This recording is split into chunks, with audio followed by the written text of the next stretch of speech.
my fellow Americans, ask not what your country can do for you. Ask what you can do for your country. I have a dream. My poor little children one day live in a nation where they will not be judged by the color of their skin, but by the content of their Don't character. tell me words don't matter. I have a dream. Just words. We hold these truths to be self-evident, that all men are created equal. Just words. We have nothing to fear but fear itself. Just words. Just speeches. Don't tell me words don't matter. All the rough places will be made plain, and the crooked places will be made straight, and the glory of the Lord shall be revealed, and all sight shall see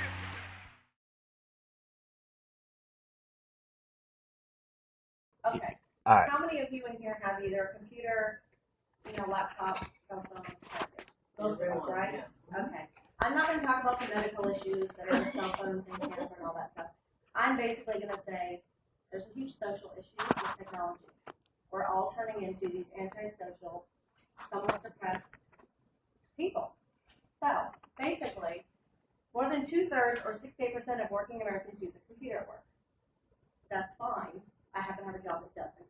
But the problem is out of most of them, 64% say that they use it for unwork-related, whether it be shopping on the internet, checking out Craigslist, Facebooking.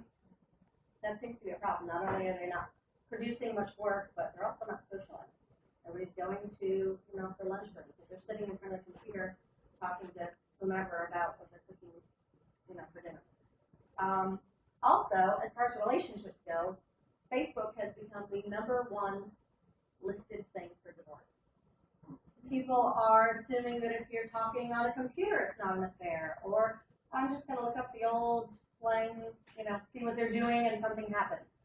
Out of the divorces from last year, ABC News said that 1/3 of divorce filings actually had the word Facebook in it. To me, that's pretty sad. There's a big social issue going on with that.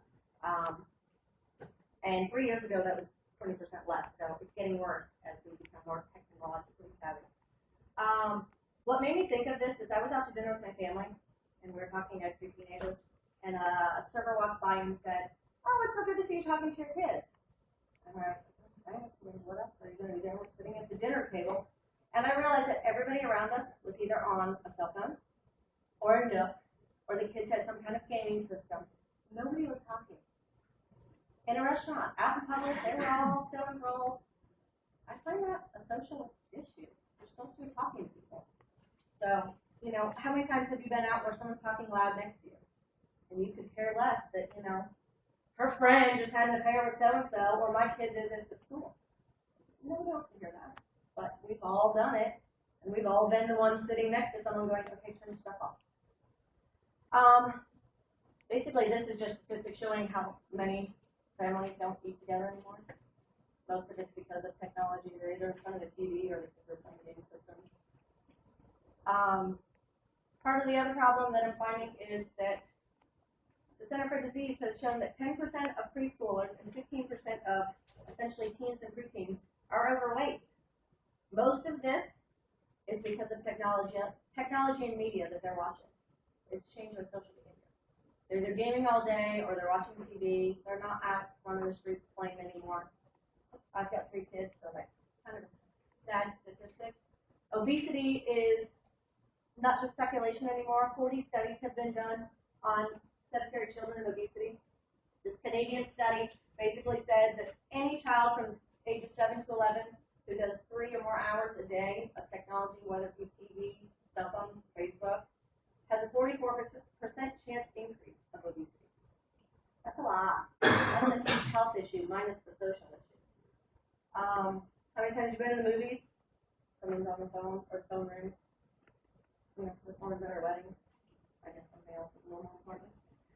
Of course, we all know about text messaging and the crashes that it causes. National Safety Council said that at least 28% or 1.6 million crashes a year are all based on cell phones. It's not all texting, some of it's phone conversations, but with technology now, they're actually going through your cell phone after the accident, finding out what you're doing. May not be just yourself, might be somebody else doing the killing. They sociologists at the University of Maryland have said that unhappy people watch more TV and use more technology than anybody else. As humans, we are social animals. We're supposed to socialize. Whether it be with your family, your friends, you're supposed to interact with people. And we've pushed more and more with the advancement of technology to not. How many banks do you know you can't talk to a teller unless you pay them? I mean, that's a simple transaction, but we're being charged for it. How many people do you know sit up at home on Facebook or surfing the internet instead of, hey, let's go have drinks, or let's go meet and play tennis, or we all know that if you hang out with friends, you're usually more happy. Socially, you feel better. You tend to be in a better mood. Well, based on most of our technology now, 1 in 10 people over the age of 12 is on an antidepressant in the United States. That's crazy. I mean, that is a ridiculously high number. Women, most of it's us, ages 40 to 59, which I try to find something a little better with statistics because I feel that age 40 is a little high. I think it's more than 30 on, and with several people on them. That's 23% of the women in the U.S. taking antidepressant right now. If we would get out and socialize a little more often, do some group things, maybe that would change. So, push the technology down.